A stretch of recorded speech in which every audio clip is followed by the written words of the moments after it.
Hola, muy buenas tardes. Al final, ni cocineros, ni arquitectos, ni músicos. Finalmente, el premio Príncipe de las Artes se ha ido para las orquestas infantiles de Venezuela. Además de una gran calidad artística, estos niños tienen detrás historias de pobreza y miseria, y por eso el jurado ha destacado la importancia de quitarle, han dicho en una frase desde luego que lo dice todo, la importancia, digo, de quitarle la pistola a un niño y darle un violín. A esta hora, por otro lado, hay cena, nada nuevo, seguro que miles de asturianos cenan en sus casas en este momento. En la Moncloa también hay una cena reunión de presidentes de comunidad socialistas con Zapatero para, en el postre, imaginamos, estudiar cómo reparten la tarta de la financiación y que todos salgan contentos. Hablamos de ello en unos instantes tras los titulares. El sistema de orquestas de Venezuela se lleva el premio Príncipe de Asturias de las Artes. Los miembros del jurado en el fallo han destacado que es un premio muy merecido, ya que es una buena noticia que niños sacados de las calles puedan hoy estar tocando la música de compositores como Beethoven o Brahms. Zapatero cena esta noche con los presidentes de las comunidades en las que gobierna el PSOE, entre ellos Areces. La portavoz del gobierno regional espera que esta reunión sirva para armonizar posturas y encontrar puntos de encuentro en la financiación autonómica. Según Migoya, el presidente del Principado pretende un sistema en el que impere la igualdad entre los territorios. Varios parques de bomberos del oriente asturiano consiguen sofocar tras varias horas el incendio declarado en un tanque de asfaltos de una carretera próxima a Arriondas. Según fuentes de bomberos, el estado en el que se encontraban las instalaciones no era seguro. Esto pudo provocar un serio accidente, ya que el tanque incendiado se encontraba muy cerca de otro con combustible. La montaña rusa, estreno nacional de la última obra de teatro de Arturo Fernández, se está convirtiendo en un éxito de público desde el lunes, y eso que aún quedan las actuaciones del fin de semana. Para el galán asturiano, la polémica suscitada porque su obra no llegará a los escenarios del Jovellanos en Gijón no ha empañado el estreno. El Sporting realizó hoy doble jornada de trabajo en Mareo con una visita muy especial. David Villa estuvo presente en las instalaciones rojiblancas para mostrar su apoyo al club en el que empezó su carrera profesional. El Guaje espera que el sportinguismo pueda celebrar este año el ansiado ascenso.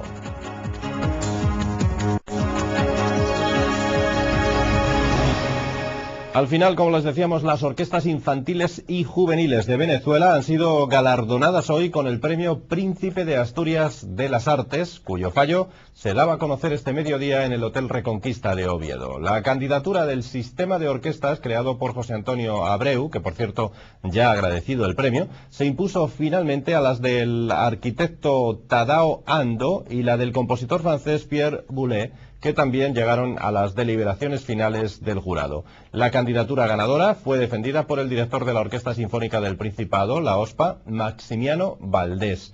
Este era el momento en el que el presidente del jurado leía el fallo.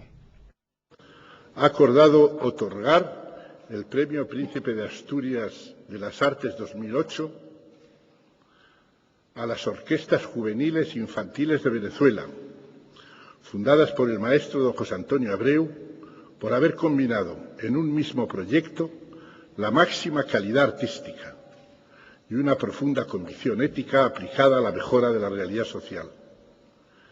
En colaboración con primeras figuras de alcance universal, el sistema creado por el maestro Abreu ha formado a directores e intérpretes del más alto nivel.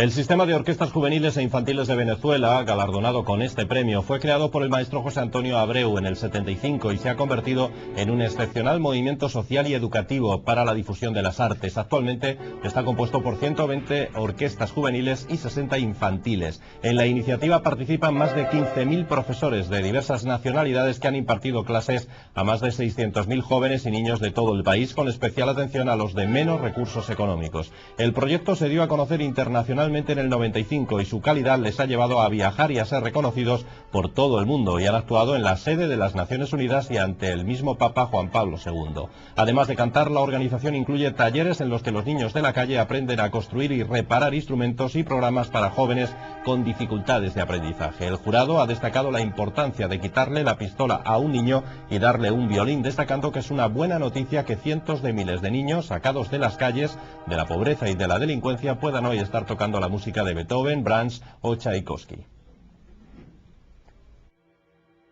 que parecía una utopía al principio, de que cientos de miles de niños sacados de las calles, de la pobreza, de la delincuencia, puedan hoy estar tocando la música de Brahms, de Beethoven, de Tchaikovsky, con un apasionamiento y una disciplina ejemplar, eso hace que todavía se pueda creer en la raza humana. Y estos chicos venezolanos tienen la virtud de juntar esta pasión extraordinaria y esta vitalidad extraordinaria que muestran cuando tocan con una altísima calidad interpretativa.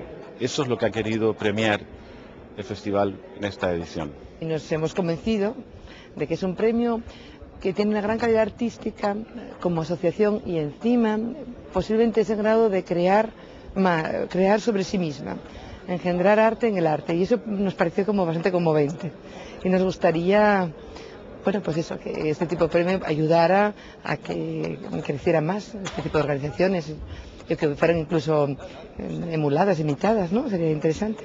Por una parte la excelencia artística, porque todos los chicos de estas orquestas pues son grandes intérpretes, grandes directores, y por otro lado reúne también esa condición tan importante en el arte que es transformar la sociedad de alguna forma, que no siempre se consigue, pero creo que José Antonio Abreu, a través de esta idea, que ya no es una idea, que es una realidad, lo ha conseguido. Esta mañana, como cada miércoles, ha habido reunión del Consejo de Gobierno Regional. Una de las medidas que se han tomado es elevar las ayudas para aquellos autónomos que decidan poner en marcha un negocio, una medida que se toma con la intención de crear empleo y paliar la crisis económica que padecemos. De esta manera se va a pasar de 1.800 euros de ayuda a poder recibir entre 6.000 y 10.000. En total se gastarán más de 13,5 millones para apoyar a los nuevos emprendedores, pero también a los que ya tienen un negocio y pasan por ciertas dificultades económicas. A partir de ahora, aquellos que quieran montar una empresa lo tendrán un poco más fácil, ya que las ayudas de la Administración destinadas al autoempleo pasarán de los 1.800 euros actuales a subvenciones que pueden ir de los 6.000 a los 10.000. Además, con estas ayudas se pretende no solo favorecer a los que ponen en marcha un negocio, sino también a aquellos que ya tienen, pero temen perderlo debido a malos resultados financieros. Lo que es la subvención a fondo perdido, a quien inicia la actividad, que pasa de 1.800 euros, que era el máximo que se concedía anteriormente, a estar entre 6.000 y 10.000 euros. Es decir, es una subida tremendamente importante. También da respuesta con estos 13,5 millones de euros a otra de las demandas que venían planteando por parte de los autónomos, que era el apoyo a la financiación para la consolidación o ampliación del negocio, en definitiva lo que se llama en términos económicos el circulante. Otra de las novedades es que podrán acceder a estas ayudas las sociedades limitadas de hasta 5 trabajadores. Se cumple así una de las demandas de estas sociedades que hasta ahora carecían de ayudas. No solamente van a poder presentarse a este tipo de apoyos los autónomos como tales, en el concepto que tiene el autónomo de persona individual, sino que se van a poder presentar también las sociedades limitadas que tengan menos de 5 trabajadores, que era una demanda también que habían planteado los representantes del sector. En total, este programa para el fomento y la consolidación de autoempleo, una de las iniciativas previstas en el ACEBA, contará con una inversión de casi 13,5 millones de euros. Precisamente en la rueda de prensa celebrada tras el Consejo de Gobierno, la portavoz del Ejecutivo, Ana Rosa Migoya, también se ha referido a la cena que a estas horas mantiene el presidente del Gobierno, José Luis Rodríguez Zapatero, con los presidentes de comunidades socialistas, entre ellos Vicente Álvarez Areces. Migoya espera que en esta cena-reunión se puedan armonizar posturas y encontrar puntos de encuentro en cuanto a la financiación autonómica. Además, indicó que lo que persiguen es buscar un sistema de financiación que siga dando servicios de calidad a los ciudadanos y en el que impere la igualdad entre los territorios. Una reunión, creemos, muy positiva porque va a significar que se pueden armonizar posturas. Yo creo que el presidente del Gobierno de España está dispuesto a escuchar los criterios que se defienden en cada territorio y las especificidades y singularidades de cada comunidad autónoma. Nosotros no queremos crear ningún conflicto con ningún otro territorio. Queremos, fundamental y básicamente, defender los intereses de nuestra comunidad y que Asturias en los próximos años goce de un sistema de financiación que nos siga permitiendo dar unos servicios de calidad a los asturianos y, sobre todo, que en el próximo sistema de financiación que se pacte haya igualdad y equidad entre los territorios que conforman este país. Sin duda, importante apuntalar una buena financiación para nuestra región, sobre todo en los tiempos de crisis que corren. Una crisis que en nuestra región no se va a prolongar más allá de 18 meses, año y medio, aunque su duración dependerá en gran medida de las políticas que sigan Europa y los Estados Unidos. Así lo ha expresado el secretario general de los empresarios, Alberto González, que ofreció una conferencia sobre el futuro de la economía en Asturias. Justificó su optimismo, destacando la fuerte actividad empresarial para rebajar los efectos de la desaceleración. Otra cosa será, dijo, cómo evolucionen los precios de las energías y de las materias primas. Además, según él, el menor peso de la vivienda frente a la obra pública es una baza a favor del Principado. También hizo un llamamiento a la solidaridad en el proceso de reforma del sistema de financiación económica. Reclamando también solidaridad y que se introduzcan en el sistema aquellas variables de medida que alteren lo menos posible la situación actual o, en todo caso, que las mejoren para comunidades autónomas que tienen particularidades demográficas, orográficas, necesidades históricas como la nuestra. Pienso que no va a ser, con los datos que tenemos, una crisis larga.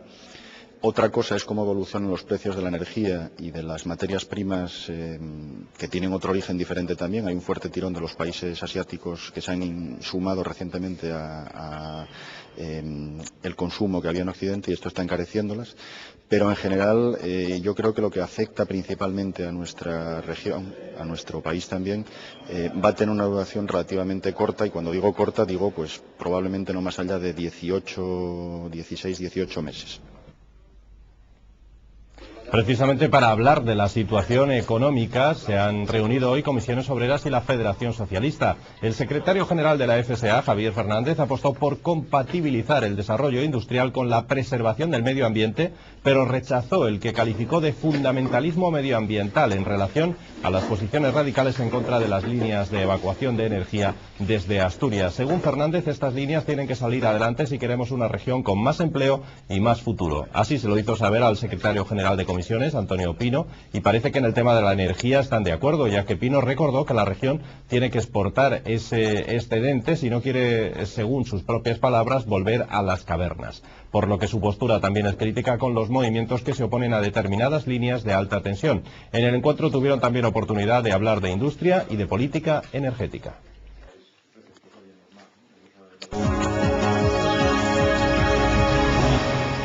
Finalmente, y después de un impresionante despliegue de medios, los bomberos han logrado esta tarde sofocar el incendio que se había declarado a mediodía en un tanque de aceite de una planta de asfaltos de la carretera de Fiós en Arriondas.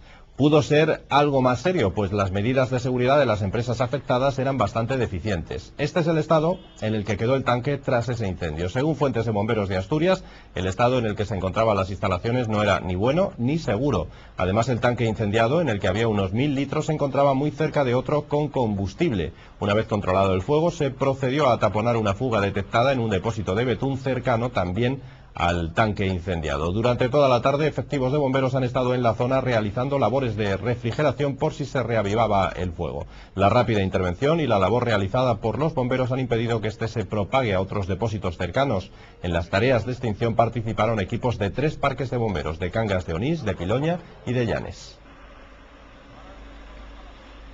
Cada vez somos más conscientes de que debemos luchar contra el cambio climático y que en ello los consumidores también podemos hacer mucho, podemos poner nuestro granito. Ya conocemos la importancia de reciclar y reutilizar en nuestros domicilios. Sin embargo, las energías renovables aún tienen poca presencia en nuestra vida diaria. La energía que utilizamos en casa para iluminarlos o para calentarnos depende todavía mayoritariamente de las centrales nucleares o de los derivados del petróleo.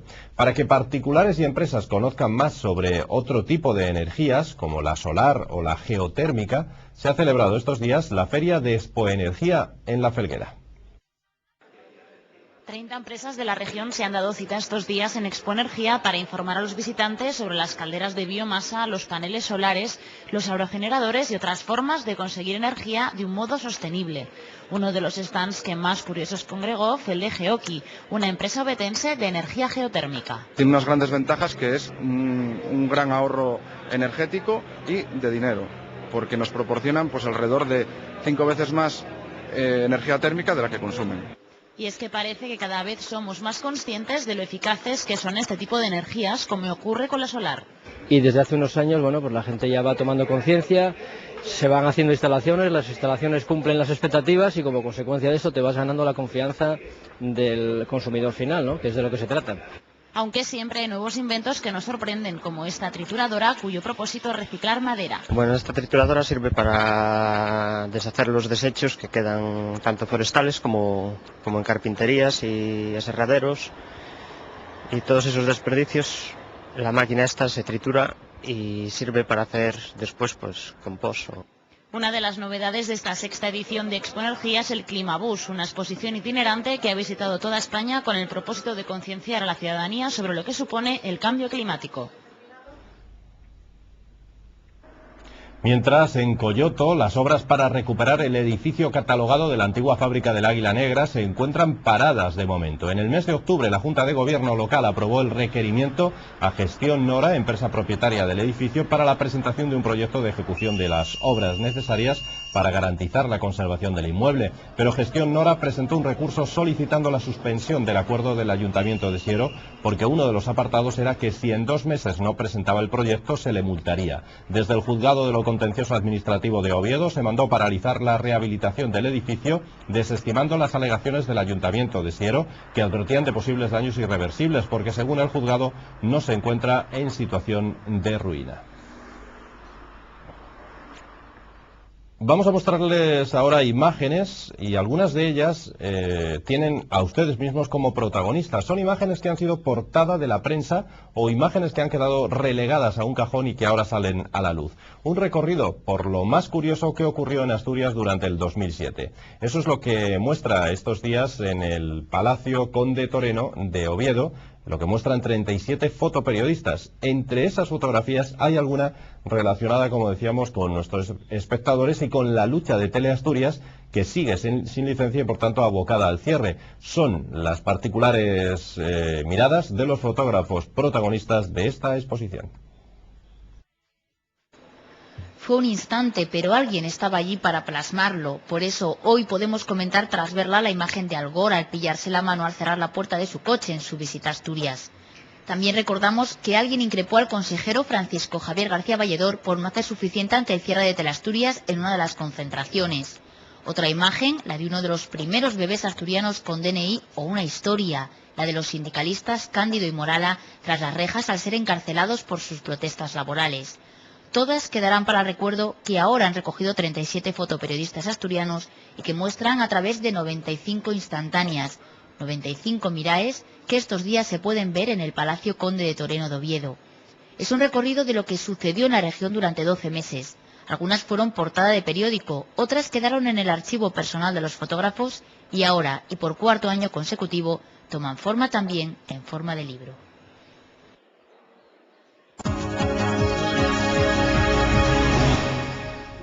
Estamos ya en tiempo de entrevista. El Club de Leones es una ONG internacional que se ha constituido recientemente en Oviedo con el objetivo de realizar proyectos solidarios para mejorar la calidad de vida en la ciudad. Se trata de una serie de ayudas filantrópicas de quienes hemos tenido más suerte en esta vida o simplemente hacia quienes lo necesitan más. Lo primero que harán será recaudar fondos para mejorar los equipamientos de la Asociación de Paralíticos Cerebrales con una cena benéfica que se va a celebrar el próximo día 31. Pero además este Club de Leones se ha distinguido por sus proyectos para combatir la ceguera. De hecho, consiguieron, entre otras cosas, los perros guía o los bastones que hoy utilizan millones de invidentes en todo el mundo. Para hablar de esta organización, de sus programas, de sus proyectos, tenemos al presidente del Club Leones de Oviedo, que es Raúl Carvajales. Señor Carvajales, buenas noches, bienvenido. Buenas noches. Bueno, si le parece, podemos empezar explicando qué hay detrás de este curioso nombre, el Club Leones de Oviedo, en este caso, ¿no? Cuéntanos en qué consiste. Bueno, los Clubes de Leones son una ONG que trabaja fundamentalmente orientada al servicio humanitario, que tiene ya muchos años de historia porque se constituye en el año 1917 en Estados Unidos por una persona fundador que se llama Melvin Jones, con el objetivo de, primordial en aquel momento, o con la idea del fundador, de que aquellas personas que habían tenido un éxito notable en sus organizaciones, en sus negocios, ¿qué no podrían hacer si dedicaran una parte de sus recursos y su tiempo a labores de tipo humanitario? ¿Por qué se llama Club de Leones? Pues porque coincide que inicialmente es una federación de clubs, una asociación de diferentes clubs a lo largo de Estados Unidos en origen, y uno de ellos tenía el nombre de Leones y se adoptó como nombre, por votación de los diferentes clubs, adoptó como nombre de la nueva organización. Fundamentalmente estamos, como su nombre indica, Club de Leones, orientados a clubs que están en las diferentes localidades o ciudades, que fomentan la fraternidad, fomentan la amistad, dentro de ese espíritu solidario y de servicio humanitario, organizando diferentes proyectos, pues fundamentalmente para recaudar fondos que son destinados a las diferentes necesidades. Los clubes de leones luego se van extendiendo por todo el mundo, en primer lugar por países limítrofes, Estados Unidos, Canadá, México, Cuba, y finalmente en el año 1948 se constituye el primer club de leones en Europa, que fue el de Estocolmo. En la actualidad somos aproximadamente 1.300.000 miembros de los diferentes clubs, prácticamente en todos los países del mundo. Quiero resaltar, por ejemplo, ahora que está tristemente de actualidad el tema del terremoto en China, que somos la única organización de servicio voluntario que está legalmente constituida en China, donde hay en este país 79 clubes de leones, 62 en Macao y Hong Kong, que están siendo movilizados junto a la IOS International, la organización internacional, para tratar de paliar las consecuencias de este terremoto sufrido en la zona central de China. Por lo tanto, estamos en prácticamente todos los países, funcionamos en base a clubes que fomentan la amistad y fraternidad entre sus miembros y recaudamos fondos para diferentes actividades comunitarias. Bueno, estamos viendo precisamente imágenes de uno de los logros que tuvo este Club de Leones, que fue conseguir perros guía para los perros lazarillo, para los invidentes. Exactamente. Desde el primer momento, una orientación muy importante, unos programas muy importantes en los Clubes de Leones han sido los orientados a la ceguera y los problemas de visión. De hecho, la primera escuela del mundo de perros guía es la escuela nuestra, que todavía sigue existiendo en Rochester, en Estados Unidos, donde incluso se da formación a otras escuelas en otras partes del mundo, de otras organizaciones. La ONCE colabora con nosotros, por ejemplo, en España. Y, como antes mencionaba muy correctamente, también hemos sido, por ejemplo, cosas tan sencillas, pero muy importantes, como el bastón blanco de los ciegos, los que lo incorporamos en su día. En la actualidad hay un programa en marcha que se llama, en inglés, Sight First, dedicado a la visión, trasplantes de córnea fundamentalmente, y prevención de ceguera, que este programa se está desarrollando sobre todo en los países del tercer mundo. Ya en el Sight First 1 se dedicaron cerca de 200 millones de dólares, y en la actualidad está en curso el programa que se llama Sight First 2. Tenemos también en el mundo aproximadamente los leones 70 bancos de córneas, distribuidos todo el mundo para el tema del trasplante de córneas que mencionaba anteriormente, ¿no? Además de esto tenemos otros muchos programas en otras áreas, pero siempre la ceguera y los problemas de visión, como decía antes, han sido un objetivo fundamental en los clubes de leones. ¿Quiénes componen este club? ¿Son empresarios, ciudadanos a nivel individual? ¿Hay que tener una capacidad económica determinada para participar en él? ¿Es un club elitista o no? En fin, en cuanto a su composición. Bien, hay que decir una cosa, primero, como base, es que los clubes de leones tienen una gran independencia y autonomía. Es decir, que un club de leones, dentro de unos principios y unos estatutos generales y normas, puede un poco orientarse en el sentido que lo considere conveniente. Ahora bien, en general hay que decir que los clubes de leones, por supuesto, no son elitistas, que integramos en nuestros clubes a todo tipo de personas, y esto es un llamamiento también a la ciudadanía asturiana para que, si tienen interés en colaborar con nosotros, se pongan en contacto con nosotros. En nuestros clubes hay, por supuesto, hay empresarios, hay profesionales, hay funcionarios, hay amas de casa. Es decir, todo aquel tipo de, todas aquellas personas que con las que coincidamos en estos intereses, pues en primer lugar se les invita a que compartan un poco las actividades con nosotros, y si después de un periodo de tiempo razonable ambos vemos que nuestros intereses coinciden, pues ingresa en ese club. Lo que sí hay que decir es que en general los clubes de leones no somos clubes excesivamente numerosos, aunque puede haber algunos obviamente más que otros. Somos clubes que como media andaremos pues en alrededor de los 30 a 35 miembros, ¿no?, cada club. Realmente no somos clubes donde hay... Porque queremos manejar esto siempre dentro de un entorno, como decía antes, de amistad, de conocimiento mutuo, etcétera, etcétera. Bueno, ahora están en Oviedo y si tienen que hacer una lista con necesidades que requieren aportación solidaria, sería interminable, seguro, ¿no? En Asturias, me refiero también. Las necesidades en Asturias, bueno, en el mundo en general, obviamente, son inmensas, ¿no? Entonces nosotros ahora estamos trabajando en algún proyecto inmediato, como muy bien ha comentado al principio, en el tema de ASPACE, de la Asociación de Paralíticos Cerebrales, y tenemos una serie de proyectos que estamos estudiando, digamos, ¿no?, que vamos a abordar. Quizás pronto ahora, porque no queremos tampoco generar expectativas infundadas, y nosotros estamos estudiando esta serie de proyectos y viendo para cada uno de ellos, viendo el grado de eficacia que podemos aportar nosotros como club. Muy pronto ya lo anunciaremos a la sociedad asturiana, qué proyectos vamos a abordar. Están las cosas ya realmente bastante avanzadas, pero en este momento voy a ser cauto y todavía no hacerlo público.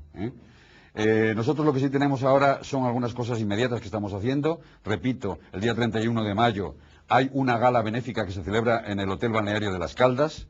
Esta gala benéfica queremos que asistan pues todos los estamentos de la ciudad y del Principado y sus autoridades, y todo lo que se recaude aquí con esta cena y con otras actividades paralelas va a ir destinado a mejorar los equipamientos de la residencia de ASPACE, Asociación de Paralíticos Cerebrales, que está ubicada en La Torres. También participamos con el Club de Leones en proyectos internacionales, porque los clubes de leones tenemos por una parte los proyectos locales, que aborda cada club individualmente, y luego una serie de proyectos que nos desbordan por su dimensión, que son proyectos que abordamos como Asociación Internacional de Clubes de Leones. En ese sentido estamos también enviando ayuda material a los barrios de casas que han sido construidos en Sri Lanka por otros clubes de leones de España, aportaciones materiales que están siendo enviadas a estos barrios de casas que se construyeron con motivo del maremoto que hace un par de años asoló aquella zona. Cada año, ¿cuánto recaudan ustedes en todo el mundo? Bien, en primer lugar hay que decir que, por una parte, la Asociación Internacional de Clubes de Leones invierte aproximadamente 450 millones de dólares, pero que a esto hay que añadir una cantidad muy superior, que es la que invierten los diferentes clubes en sus actividades locales. Es decir, nosotros, por ejemplo, pues lo que decía antes, vamos a recaudar fondos para ASPACE. Bueno, pues todo eso no está englobado, por supuesto, todos estos proyectos, en lo que sería esta cantidad de Lions Internacional, de la Asociación Internacional. Hay, por ejemplo, un club ya en Asturias, que existe hace 3 años, que es el Club de Gijón. El Club de Gijón ha realizado actividades locales como, por ejemplo, a favor del Hogar San José de Gijón, ha creado una fundación para el cáncer de mama, etcétera, etcétera. Por lo tanto, es muy difícil ahora mismo evaluar la cantidad, ¿no? A nivel internacional, 450 millones de dólares, como decía, pero muy superior si realmente pues contamos todas las aportaciones a los proyectos locales. Sí, porque ustedes se constituyeron ahora en Oviedo, pero en Gijón llevan 3 años ya funcionando, ¿no? Sí, el Club de Leones de Gijón lleva aproximadamente 3 años funcionando y... Bueno, esto va haciendo también que seamos un poco más conocidos dentro de Asturias. Esto es un tema muy importante. Queremos que la sociedad nos conozca porque nuestra vocación, lógicamente, es trabajar muy cercano a la sociedad asturiana, muy cercanos a la sociedad asturiana. ¿Han demostrado los asturianos, por cierto, que son generosos o no? Sí, la sociedad de Asturias evidentemente es solidaria. Es solidaria. Quizá el único pero que pondría es que no estamos quizá excesivamente acostumbrados a asociarnos, a formar parte de asociaciones. Pero sí hay que reconocer que la sociedad asturiana es solidaria. Pues le agradecemos muchísimo el que haya estado con nosotros hoy, Raúl Carvajales, que es el presidente de esta asociación, de esta ONG, pero en Oviedo ahora. Si me permite, decir, muchas gracias. Lo primero, que cualquier persona que quiera ponerse en contacto con nosotros a través de nuestra página web www.leonesoviedo.es. Perfecto, ahí recibirá mucha más información. Señor Carvajales, muchas gracias por estar con nosotros. Muchas gracias.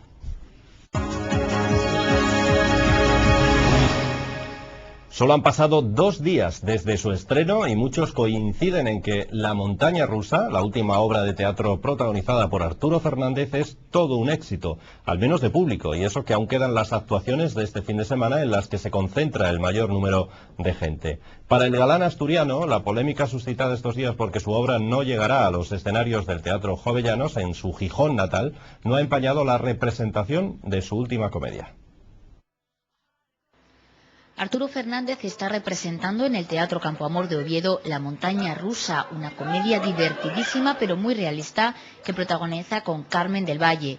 Nuestro galán por excelencia y actor con 50 años de carrera a sus espaldas nos desveló que en sus inicios se dio cuenta de su don innato para la comedia al representar la obra Dulce pájaro de juventud de Tennessee Williams. En los momentos dramáticos yo veía y percibía que la gente se tiraba al suelo de risa. Y no era porque que mi interpretación en lo dramático estuviera mal, no, es que hay un tono, una forma, una manera y alguien me dijo, ¿por qué no te dedicas a la comedia? Arturo Fernández es una persona que recuerda más los triunfos, que son muchos, que los fracasos. El secreto de su éxito lo podemos encontrar en él mismo, ya que todos los personajes que representa llevan mucho del Arturo de verdad. Yo no necesito disfrazarme para interpretar un personaje. Reconozco que mis personajes me vienen muy bien a mi forma de actuar. Son personajes perdedores, pero verdaderamente encantadores, divertidos. Pero no hay que olvidar que Arturo Fernández ha vivido por y para su profesión, muchos años de dedicación absoluta a su público, que como él mismo reconoce, le ha dado todo. Yo siempre he pensado en el público, porque todo lo que soy, yo se lo debo al público, nada más. Pues eso es lo que podemos contarles en cuanto a Arturo Fernández. Ya saben, hasta el domingo todavía pueden ver la obra. Pero en los deportes esperemos que haya un buen espectáculo este fin de semana con ese partido del Real Sporting, que hoy ha vuelto al trabajo. Tiene que preparar su choque ante el Alavés. Los rojiblancos contaron además con apoyo especial. Han tenido la visita del internacional David Villa. El ex jugador del Sporting apura los últimos días de vacaciones antes de incorporarse a la selección española y desea ver al Sporting el año que viene en primera división. Eso en cuanto a fútbol. En cuanto a baloncesto, quien inició con buen pie su lucha por el ascenso fue el Faro Gijón. Los de El Orduy derrotaron al Blanes Almería en el primer partido del playoff y esperan poder resolver la eliminatoria el próximo sábado en tierras andaluzas. Lo vamos a ver después de la publicidad.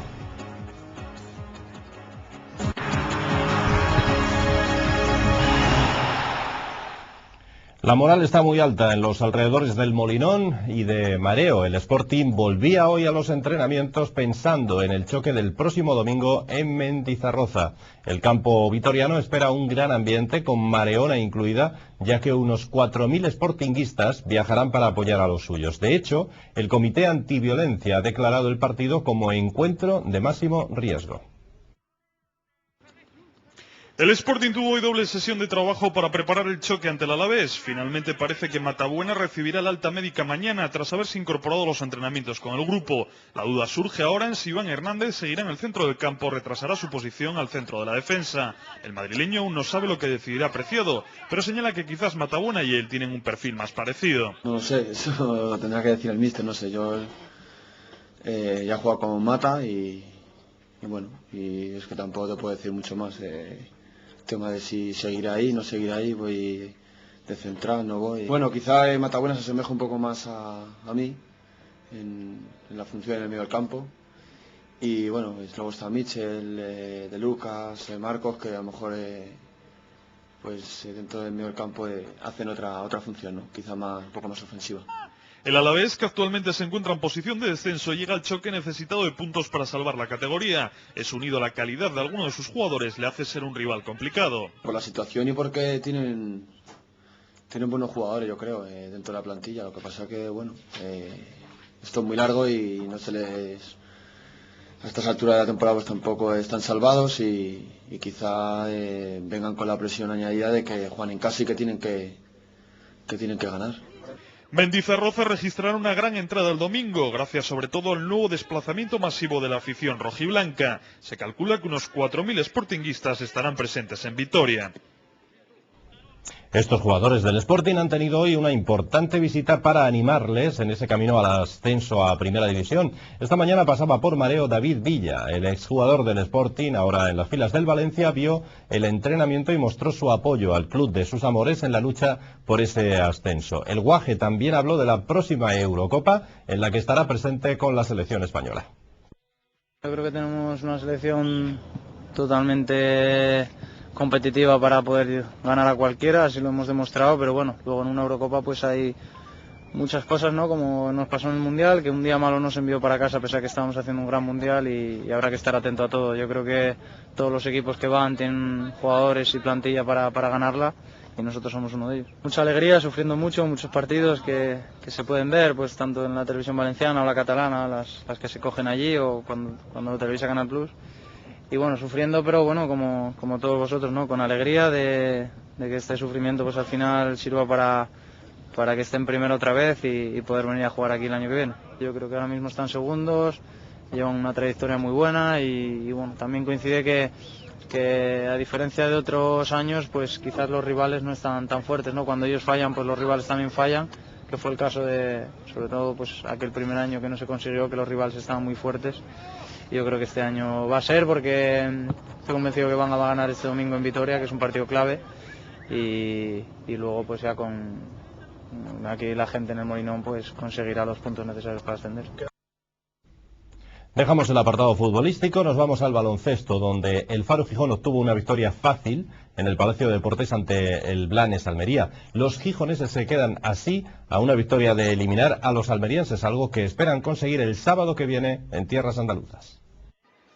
El Faro Gijón coge ventaja en la primera eliminatoria por el ascenso. Aún pendientes de cobrar los sueldos que se les adeudan, los jugadores del Faro salieron motivados a la cancha ante la perspectiva de que la próxima semana pueda firmarse un crédito que solucione este problema. Eso sí, el triunfo pudo complicarse en el segundo cuarto y se cimentó sobre todo en la parte psicológica en un primer periodo espectacular del equipo gijonés. Los primeros 8 tiros de los de Jorge Lordi se convirtieron en otros tantos aciertos. Importante fue en ese tramo del encuentro Curtis Bot, que enardeció a la grada local con 6 tiros triples consecutivos encestados de los 7 que lograría en todo el partido.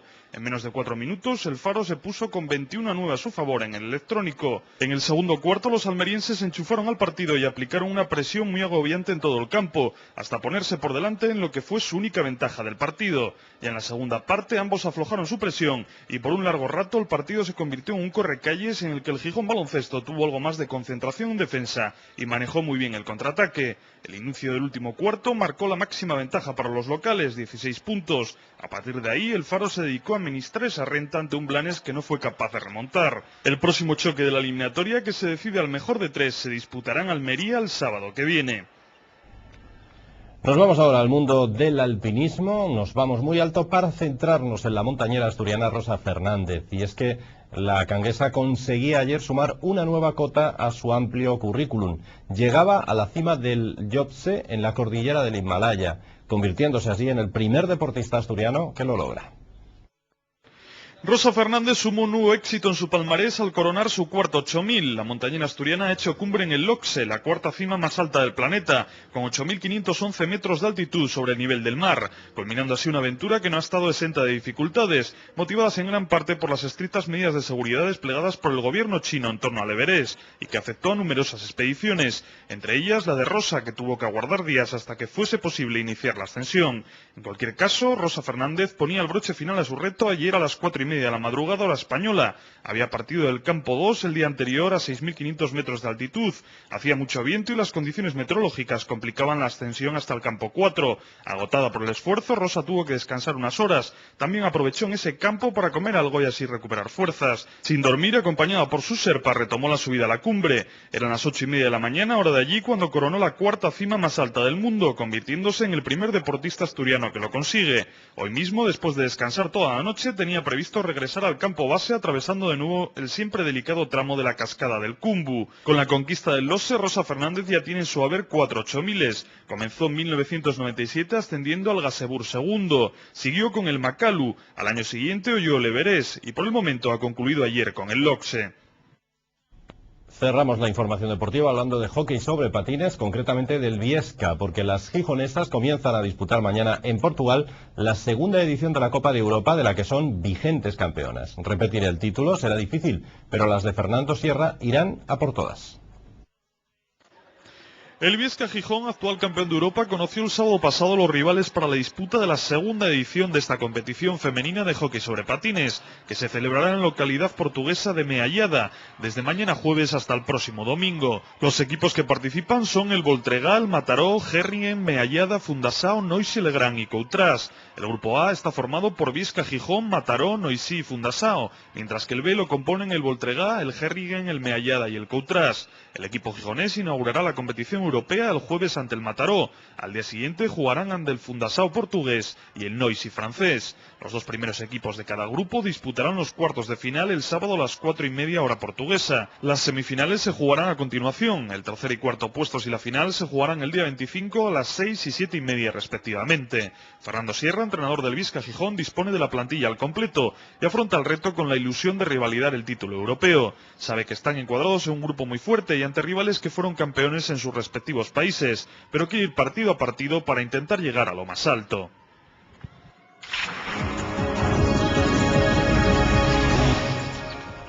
Como pueden ver, el buen tiempo se aleja de nuevo de nuestra región. La Agencia Estatal de Meteorología prevé para el jueves en Asturias intervalos nubosos, brumas matinales y posibles lluvias a lo largo del día con cielo nublado.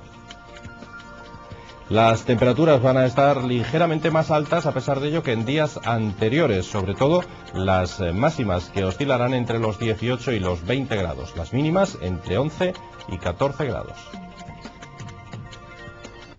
Termina la labor informativa en este momento con este boletín de las 20:30 horas, con este informativo de las 20:30 horas, pero ya saben que enseguida, en unos minutos tan solo llega el debate público con los temas que les hemos contado. En cualquier caso, ya saben que también mañana volvemos a las 20:30 horas y que siempre pueden consultar, siempre nos quedará nuestra página digital. Gracias, hasta mañana.